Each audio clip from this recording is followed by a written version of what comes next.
Les États-Unis d'Amérique. C'est la première puissance économique mondiale. C'est un pays qui envoie des fusées dans l'espace pendant que près de 800 000 de ses citoyens dorment sur des trottoirs, dans des voitures, sous des ponts ou encore dans des tentes de fortune entre deux immeubles de bureaux. Ce n'est pas une crise qui vient de commencer, c'est une lente dégradation qui s'est installée année après année, campement après campement, jusqu'à devenir une part acceptée du paysage urbain américain. Mais derrière les statistiques froides et les reportages de 30 secondes aux journaux télévisés, il y a des histoires humaines que personne ne raconte vraiment. Des trajectoires de vie brisées par un licenciement, une maladie, une facture impayée ou simplement par un système qui a décidé de regarder ailleurs.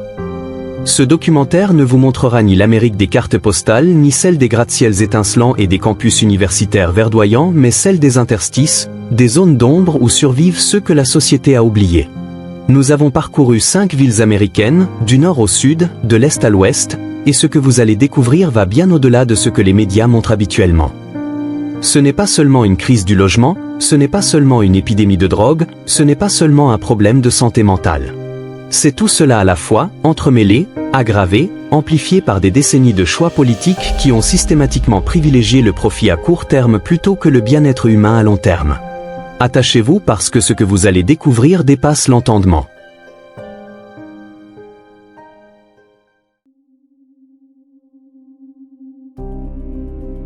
Kensington Avenue.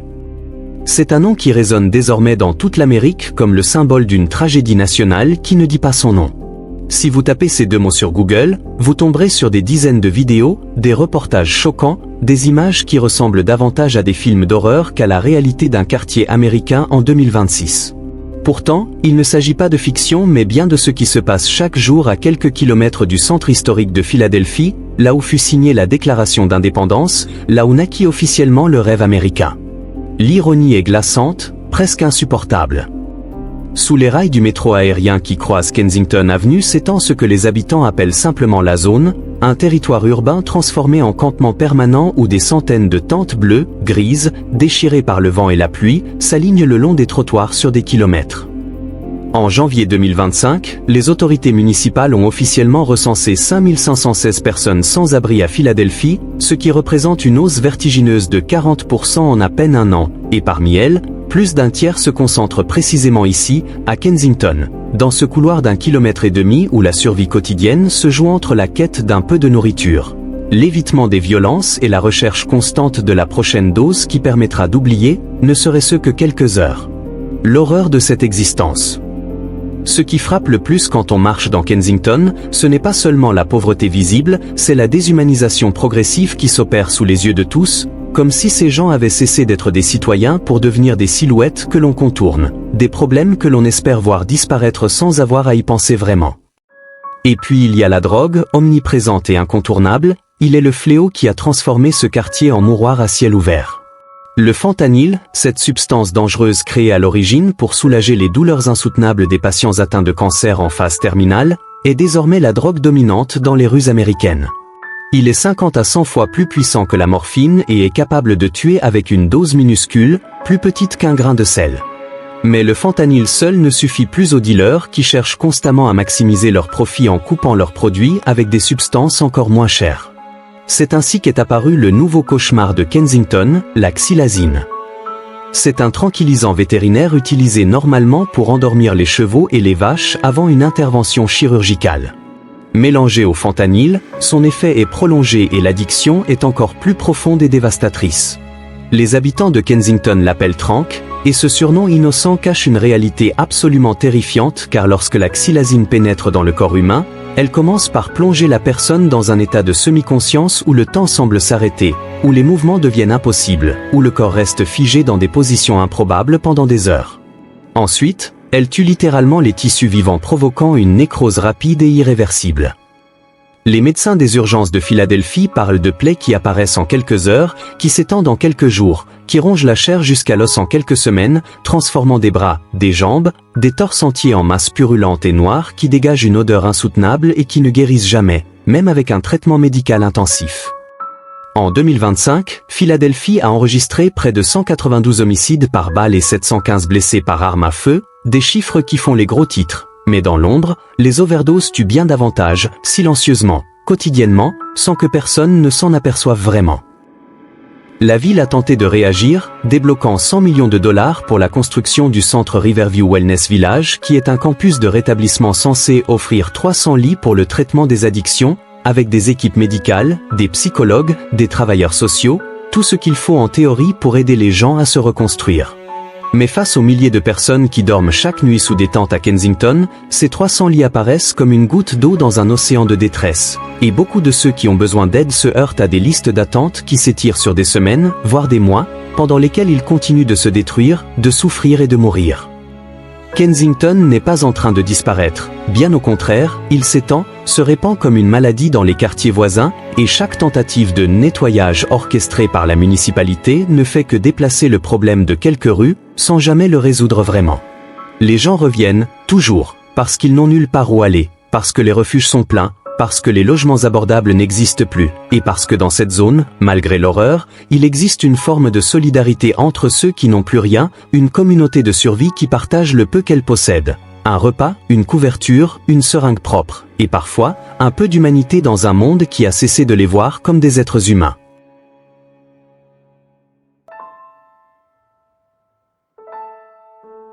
Si Kensington représente l'épicentre de la crise, le point où toutes les lignes de fracture se rejoignent dans une explosion de souffrance visible, il serait dangereux de croire que ce phénomène est isolé ou limité à un seul quartier d'une seule ville. La réalité est bien plus sombre car ce que nous avons observé à Philadelphie se reproduit sous des formes différentes mais tout aussi destructrices dans des dizaines d'autres villes américaines du nord au sud, touchant aussi bien les métropoles géantes que les villes moyennes qui pensaient être à l'abri de ce genre de catastrophe sociale. Prenez Atlanta par exemple. Cette ville du Sud qui incarne depuis des décennies le dynamisme économique américain, avec ses gratte-ciel qui poussent comme des champignons après la pluie, ses sièges sociaux de grandes entreprises qui s'installent année après année et une population qui ne cesse de croître, attirée par la promesse d'emplois bien payés et d'un climat agréable. En surface, tout semble fonctionner à merveille, l'économie tourne, les investissements affluent, les projets immobiliers se multiplient et pourtant, en fin d'année 2025, on estime à près de 3000 le nombre de personnes vivant sans logement dans l'agglomération atlantéenne. Un chiffre qui ne cesse d'augmenter malgré la prospérité affichée. Le paradoxe est saisissant, presque obscène car pendant que des immeubles de luxe se vendent à 5 millions de dollars dans les quartiers rénovés du centre-ville, des campements de tentes surgissent à 2 rues de là dans les zones que les promoteurs n'ont pas encore jugé rentables de racheter et de transformer. Le coût du logement à Atlanta a explosé plus rapidement que les salaires, repoussant progressivement les ménages modestes et les contraignant à s'éloigner toujours plus loin, jusqu'à ce que certains, épuisés par les trajets interminables et les loyers qu'ils ne peuvent plus payer, abandonnent simplement et se retrouvent à la rue.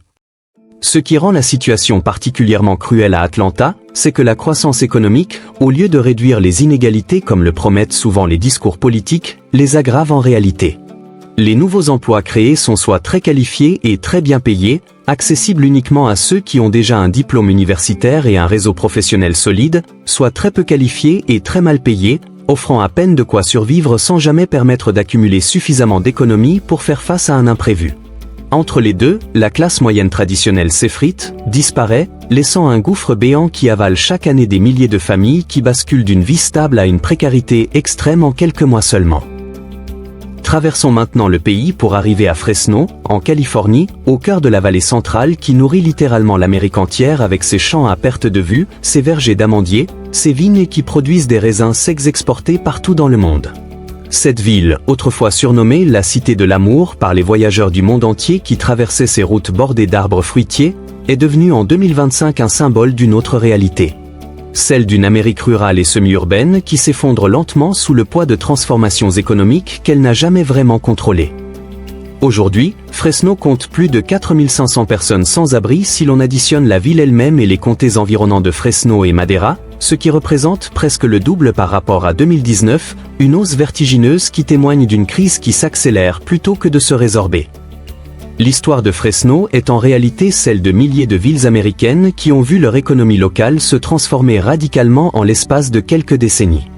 Pendant des générations, cette région a attiré des travailleurs migrants, souvent mexicains, centra-américains ou asiatiques, qui venaient ici avec l'espoir d'un emploi stable dans les champs, d'un salaire certes modeste mais régulier et de la possibilité d'élever leurs enfants dans un environnement relativement paisible où le coût de la vie restait accessible.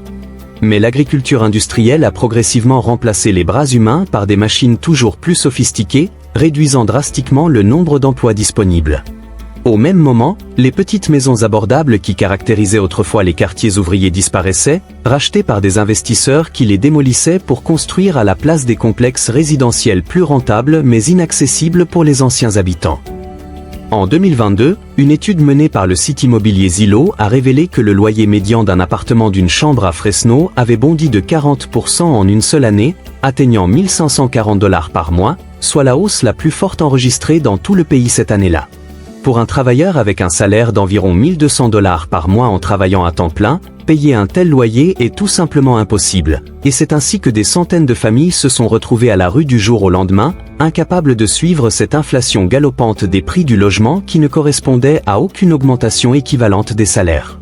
Et comme partout ailleurs, le fentanyl a suivi, s'infiltrant dans les rues de Fresno avec une facilité déconcertante, mélangé désormais à des sédatifs toujours plus puissants comme la méthatomidine, un tranquillisant encore plus dangereux que la xylazine, créant une nouvelle génération d'addictions quasi impossibles à traiter avec les moyens actuels. Les autorités sanitaires du comté répètent inlassablement le même avertissement. Dans la rue, personne ne sait vraiment ce qu'il achète. Une pilule qui ressemble à un médicament sur ordonnance ou même à un bonbon coloré peut cacher une dose mortelle de fentanyl et chaque consommation devient un pari mortel dont l'issue ne dépend plus que du hasard. Ce qui frappe le plus à Chicago, c'est la fragmentation extrême de la ville, divisée en secteurs qui ne se ressemblent en rien et qui pourraient presque appartenir à des univers parallèles. D'un côté, le centre-ville étincelant avec ses buildings de verre, ses restaurants étoilés, ses boutiques de luxe et ses habitants qui gagnent des salaires à 6 chiffres. De l'autre, des quartiers comme Englewood ou Austin où la pauvreté est omniprésente, où la violence armée fait partie du quotidien, et où les services publics les plus basiques, écoles, hôpitaux, transports, fonctionnent au ralenti faute de financement suffisant. L'hiver à Chicago rend la situation des sans-abri particulièrement dramatique. Quand les températures chutent à moins 20 degrés Celsius, comme c'est régulièrement le cas entre décembre et février, dormir dehors devient tout simplement mortel. Les hébergements d'urgence se remplissent instantanément, dépassant largement leur capacité d'accueil, et ceux qui n'ont pas réussi à trouver une place à temps se retrouvent à errer dans les rues glaciales, cherchant désespérément un métro qui reste ouvert la nuit. Ce qui relie ces trois villes, Atlanta, Fresno et Chicago, au-delà de leurs différences géographiques et économiques, c'est une même dynamique d'exclusion progressive où la croissance économique, au lieu de profiter à tous, ne bénéficie qu'à une minorité pendant que le reste de la population glisse lentement mais sûrement vers la précarité, puis vers la pauvreté, et enfin vers la rue.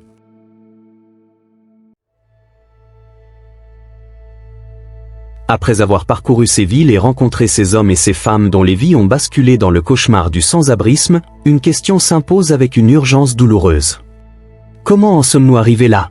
Comment une nation qui se présente comme la plus riche et la plus puissante du monde peut-elle laisser près de 800 000 de ses citoyens vivre dans des conditions de dénuement absolu qui rappellent davantage les pays en développement que la première économie mondiale ?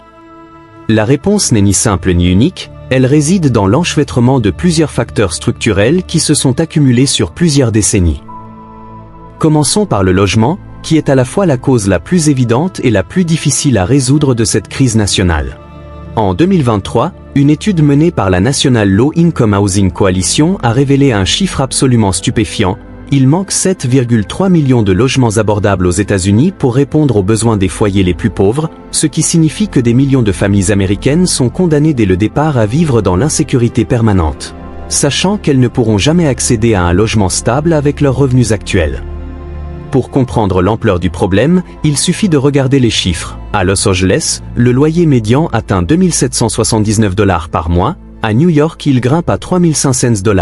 À San Francisco, il dépasse également les 3 500 $ pendant qu'un travailleur payé au salaire minimum fédéral ne gagne qu'environ 1 500 $ par mois en travaillant à temps plein. Pour payer un loyer à Los Angeles avec un salaire minimum, il faudrait travailler 108 heures par semaine, ce qui est littéralement impossible puisqu'une semaine ne compte que 168 heures au total, sommeil inclus. Cette équation mathématique insoluble condamne des millions de travailleurs américains, des gens qui se lèvent tous les matins, qui prennent le bus pour aller travailler, qui font de leur mieux pour joindre les deux bouts, à vivre dans une précarité constante où le moindre imprévu peut faire basculer toute une famille à la rue en quelques semaines.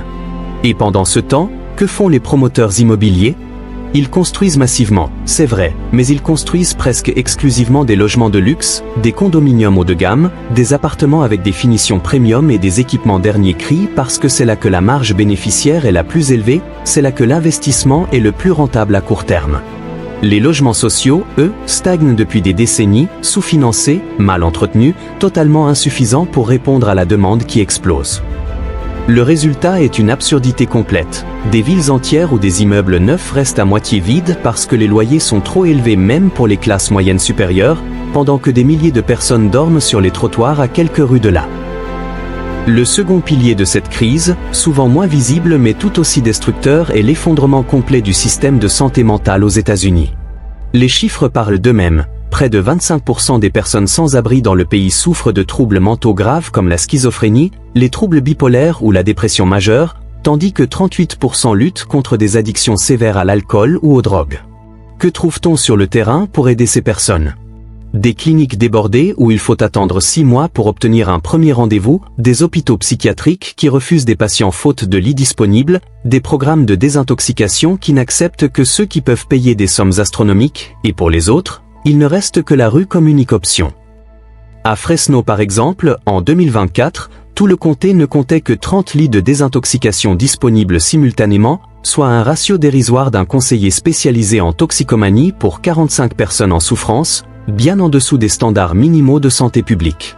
Ce qui signifie concrètement que même lorsqu'une personne trouve le courage, l'énergie, la volonté de demander de l'aide, elle se heurte immédiatement à un mur bureaucratique et logistique qui la renvoie dans la rue avec une liste d'attente qui s'étire sur des semaines ou des mois, pendant lesquels la rechute devient presque inévitable, la surdose une menace constante et l'espoir une denrée qui s'épuise jour après jour.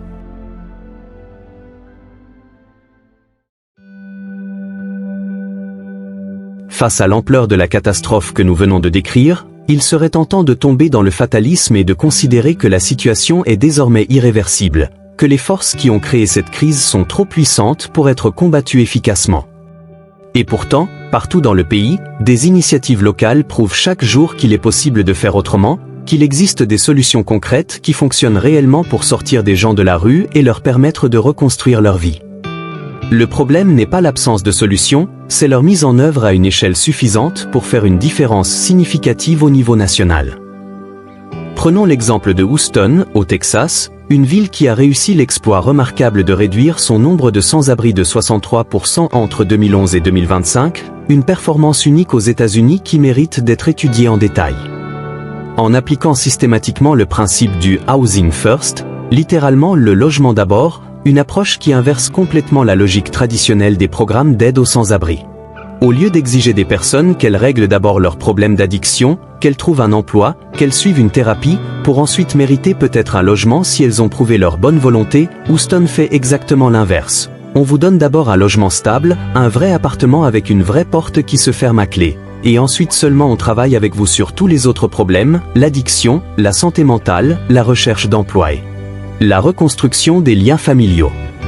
Cette approche qui peut sembler contre-intuitive au premier abord, repose sur une observation simple mais fondamentale. Il est presque impossible de résoudre n'importe quel problème personnel complexe quand on dort dehors, quand on ne sait pas où sera le prochain repas, quand toute l'énergie mentale est absorbée par la simple survie quotidienne. Ainsi, en fournissant d'abord la stabilité du logement, on libère l'espace mental nécessaire pour travailler sur tout le reste. Les résultats parlent d'eux-mêmes car sur les 25 000 personnes relogées à Houston depuis 2011 grâce à ce programme, la majorité sont restées dans leur logement durablement et ont progressivement reconstruit leur vie, preuve que l'approche fonctionne réellement quand on lui donne les moyens et le temps de produire ses effets. Une autre innovation prometteuse, c'est le mouvement des tiny houses, ces micro-maisons qui se développent dans plusieurs villes américaines comme réponse créative à la crise du logement. À Austin par exemple, près de 500 personnes vivent actuellement dans des villages de tiny houses, ces petites structures d'environ 40 000 $ par unité qui offrent non seulement un abri mais aussi un environnement communautaire avec des jardins partagés, des centres d'emploi, des lieux de soins médicaux, transformant ainsi des terrains vagues en véritables quartiers où la vie sociale peut recommencer à s'organiser. Ce qui rend ces projets particulièrement intéressants, c'est qu'ils combinent efficacité économique, puisqu'ils coûtent beaucoup moins cher que des logements traditionnels, et dignité humaine, puisqu'ils offrent aux résidents un espace privé à eux, pas une simple place dans un dortoir collectif où l'intimité et la sécurité sont impossibles. Mais malgré tous ces exemples encourageants, une évidence s'impose. Ces initiatives locales, aussi efficaces soient-elles, ne suffisent pas face à l'ampleur de la crise nationale. Ce qu'il faudrait, ce que réclament tous les experts depuis des années, c'est un plan national massif comparable au plan Marshall qui a reconstruit l'Europe après la Seconde Guerre mondiale, mais cette fois-ci dirigé vers l'intérieur du pays pour reconstruire le tissu social américain qui est en train de se déchirer. Le coût d'un tel plan ? Les experts l'estiment entre 150 et 200 milliards de dollars par an, ce qui semble énorme jusqu'à ce qu'on réalise que c'est à peine le quart du budget militaire annuel des États-Unis ou l'équivalent des réductions d'impôts accordées aux plus riches en une seule année. L'argent existe, les ressources existent, les connaissances techniques existent, tout est là pour résoudre cette crise. Ce qui manque, c'est uniquement la volonté politique de le faire, la capacité des dirigeants américains à prendre les résolutions nécessaires pour le bien-être de leur pays. Mais en 2025, cette volonté reste introuvable.